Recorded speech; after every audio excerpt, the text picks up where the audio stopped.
Hello everyone, this is Amit. I welcome you all in the video lecture series of the subject Operation Research. We are back with our new topic of discussion, that is project management. So this is the first lecture related to the chapter project management. So before we begin our discussion on this, let us have an overview of today's discussion. In this particular lecture we will study about introduction to project management, the network techniques, network diagram terms, guidelines for construction of network, and rule that is given by Fulkerson's rule for numbering the events. So let us begin our discussion with the introduction to project management. So what is project?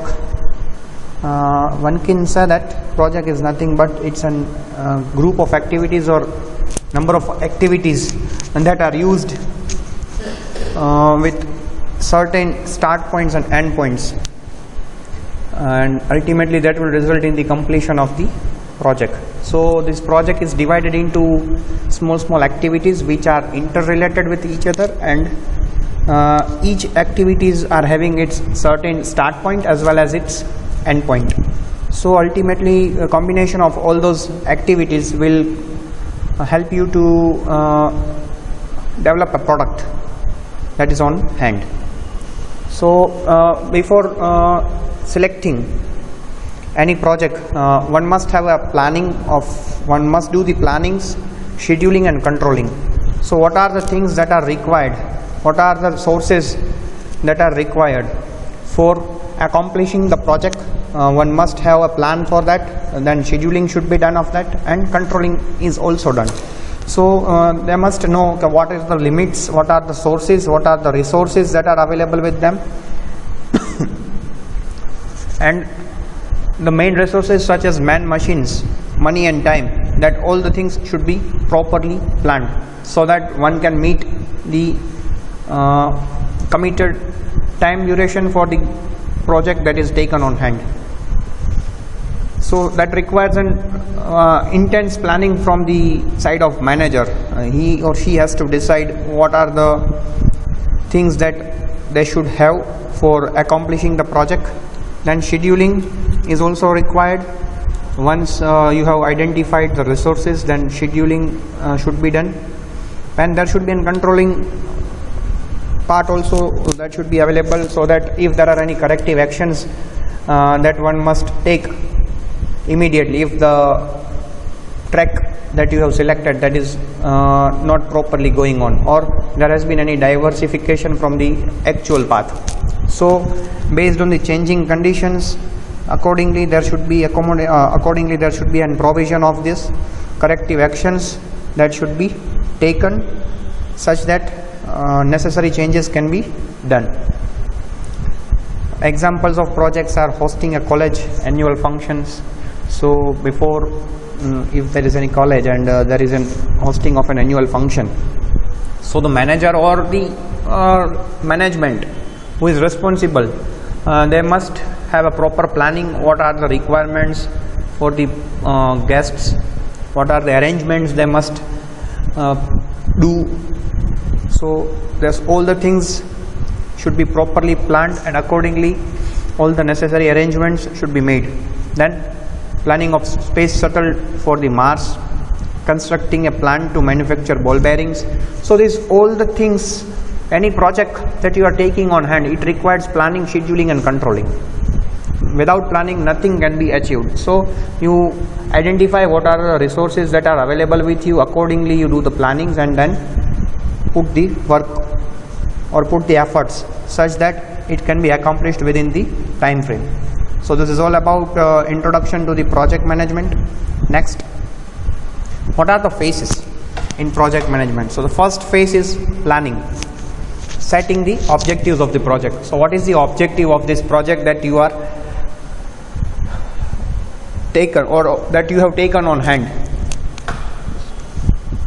Then identifying various activities to be performed and determining the requirement of resources such as man, machine and material. So for example, if you have decided to manufacture a die, or mold. So what are the requirements? Your objective is to prepare a mold of mobile phone, for example. Then what are the things you should require for preparing the mold of the mobile phone? So for that there will be requirement of man, machines if any that are required for that, and materials. What are the materials that is required? So that is the planning. Then tentatively estimating the cost and time for all the activities are estimated. So you will have to estimate, for example, it will take 5 hours, 3 hours.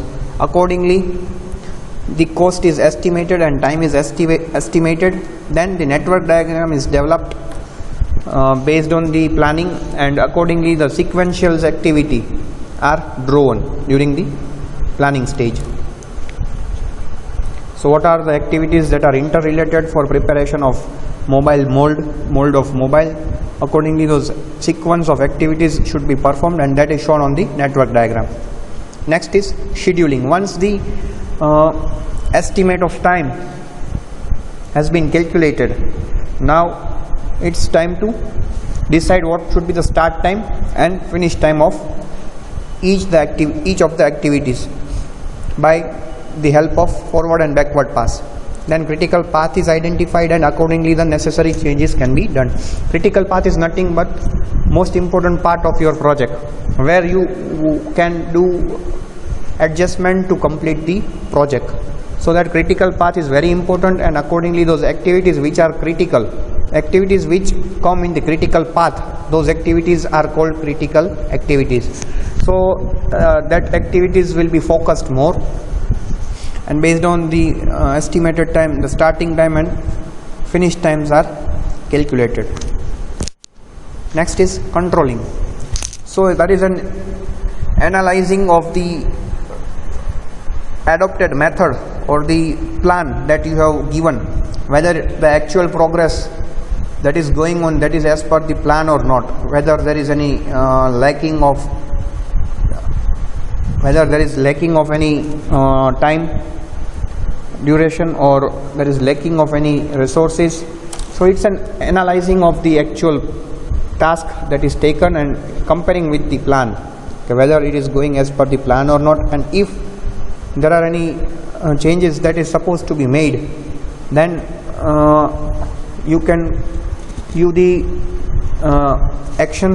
corrective actions can be taken, and accordingly all the necessary things that is required to reach the final project completion, those necessary corrective actions should be taken, and periodic reports are also to be submitted, so that one can know where this projects has been progressed. So this is about the different phases that is involved in project management: planning phase, scheduling phase, and controlling phase. Next, network techniques or network diagram. So it's a symbolic representation of essential characteristics of a project. So in the network you can find out what are the activities that are going on, means the project is divided into small activities. A network is a symbolic representation of essential characteristics of a project. The two techniques are used or applied, that is PERT and CPM, that we will see one by one. First, PERT, program evaluation and review technique. So this is used for the network diagram. This was commonly used in project management. It was developed by US Navy Special Projects Office in 1957 to support US Navy's polarized nuclear submarine project. So it was developed in 1957 and it was used to support the Navy during the submarine project.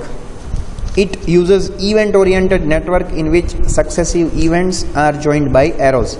So program evaluation and review technique, there are two techniques which is used for network diagram. One is PERT and second one is CPM. PERT stands for program evaluation and review technique. So this technique works on the event-oriented network and all those successive events are joined by the arrows. This type of technique is adopted where non-repetitive works are going on, means research work, where each and every time for the research, each and every time there will be something new task that will be taken on hand, or you will find something new. There are no repeating work that is going on. So it is preferred for the projects that are non-repetitive and in which time for various activities cannot be precisely predetermined. Yes, because in the research work you cannot estimate the time. It may take 2 hours, it may take 5 hours. So here the time duration for the various activities cannot be precisely predefined. Next, there are no significant past experience to guide. Yes, there is no any reference that will be available for this part, because every time the research work is going on, it will be new work, so there is no past records that will be available for the guidance or for the reference. Launching of new products in the market by a company, a new war weapon, launching of satellites, sending spacecraft, these are the applications of POT, program evaluation and review technique. There are 3 times that is associated with POT: optimistic time, pessimistic time and most likely time, which are associated, and those times are uncertain. You cannot have the prediction or predefined times. Second method that is used for the network techniques is critical path method. So CPM stands for critical path method. It uses activity oriented network, whereas program evaluation review technique utilizes or uses event oriented method or event oriented network. In this, it is activity oriented network, which consists of number of well recognized jobs, tasks or activities, and each activity is represented by arrow. Activity, whichever the activity that you are representing in the network diagram, that is represented by arrow, and the activities are joined together by events. It is generally, this CPM method is generally used where repetitive works are going on. For example, construction work, where it is but obvious in construction work, for constructing any building, the first thing that it requires, that is foundation. So where the activities are repeating or repetitive types of work is going on, at that time CPM is adopted. So repetitive types of project for which activity times and costs are certainly and precisely known. Here the time estimation predetermined. Here the time can be predetermined, because here it is CPM is used for the repetitive types of projects like construction of building, road, bridges. Those are the applications where CPM is used. Next, different types of terms that are used with the network diagram. First one is activity. Activity. Suppose the project is there, it is divided into 5 activities, means small parts, that is activities. It is a physically identifiable part of project which requires times and resources for its execution. It is represented by an arrow, the tail of which represents the start and the head represents the finish of the activity. So in network diagram you will find across every time the word activity. So activity is nothing but dividing of project into small parts, and for that activity the time duration will also be given to you. So it is represented by an arrow, and the tail of which represents the start of the activity, and head which represents the finish of the activity. This is called the head of the arrow and this is called the tail. So tail represents the start of the activity and head represents the finish of the activity. Event or node, it represents the beginning or completion of an activity. It is represented event or node, so it represents the beginning or the completion of an activity. So it is represented by a circle. The head is called jth and has the higher number than the tail event, and that tail has the ith event. So you can see in the diagram, event is represented by a circle,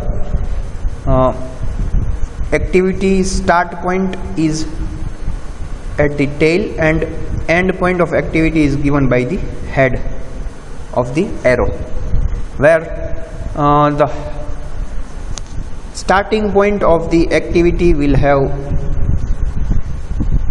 smaller number as compared to the head of the event. So the head event is called jth and the tail event is called I.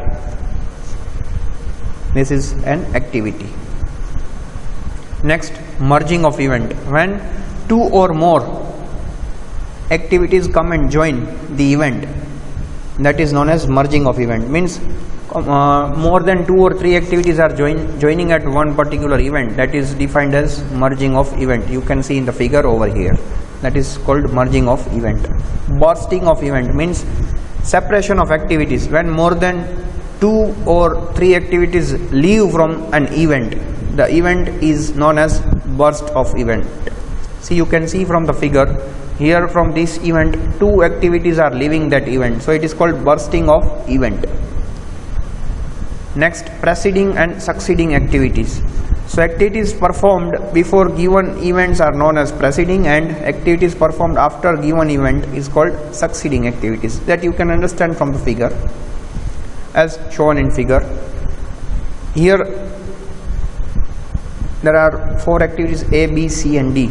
So C activity is having predecessor A, means C activity can be started only when the activity A is completed, whereas B can be called as a successive activity. D is also having an predecessor. Means predecessor means to start this activity D, one must complete the activity B before. To start the activity D, B activity should be completed, then and then only you can start the activity D. So this is about preceding and succeeding of activities. Then dummy activity. It's an imaginary activity which does not consume any resource or time. It is just used to represent the connection between events and to maintain the logical sequence in the network. So you can see in the figure, this dummy activity is shown with the help of dotted lines, and it does not consume any time or resources, but it is only used to maintain the logical connection in the network diagram. So this is about network, this is about dummy activity. Next, guidelines for network construction. So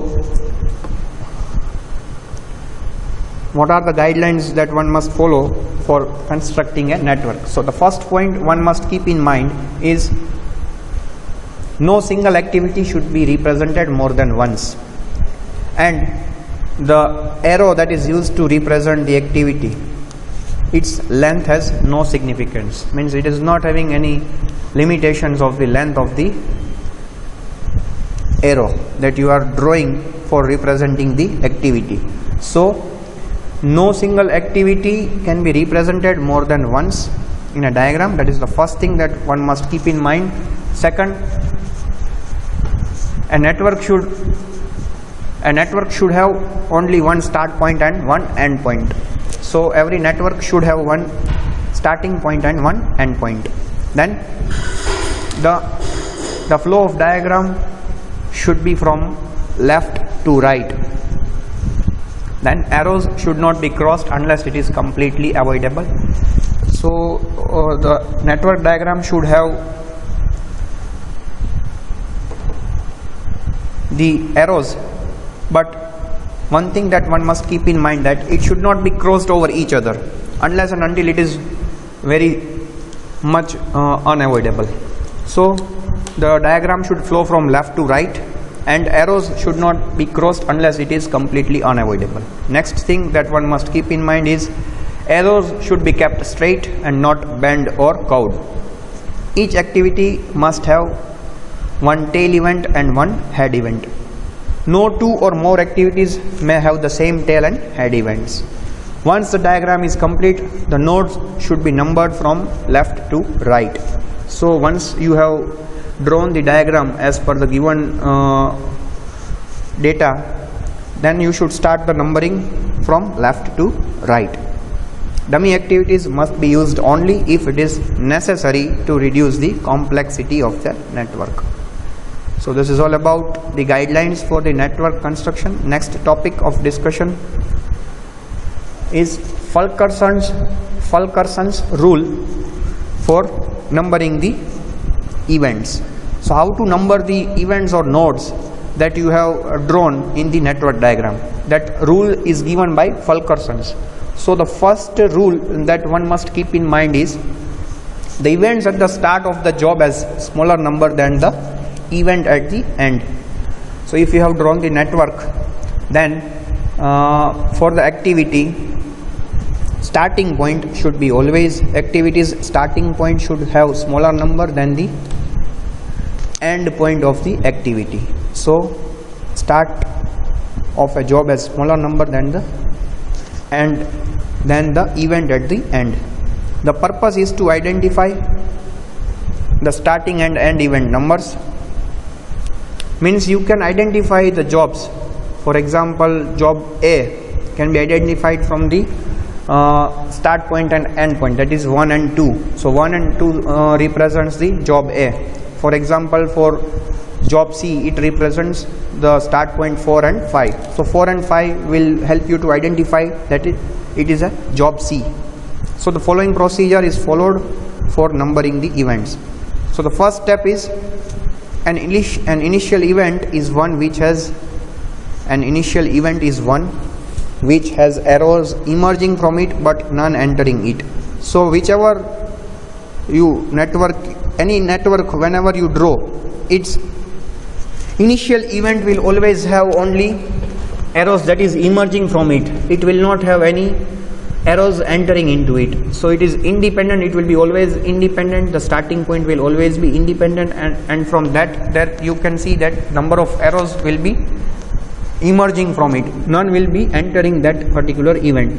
So give that initial event as number 1. That is the first step.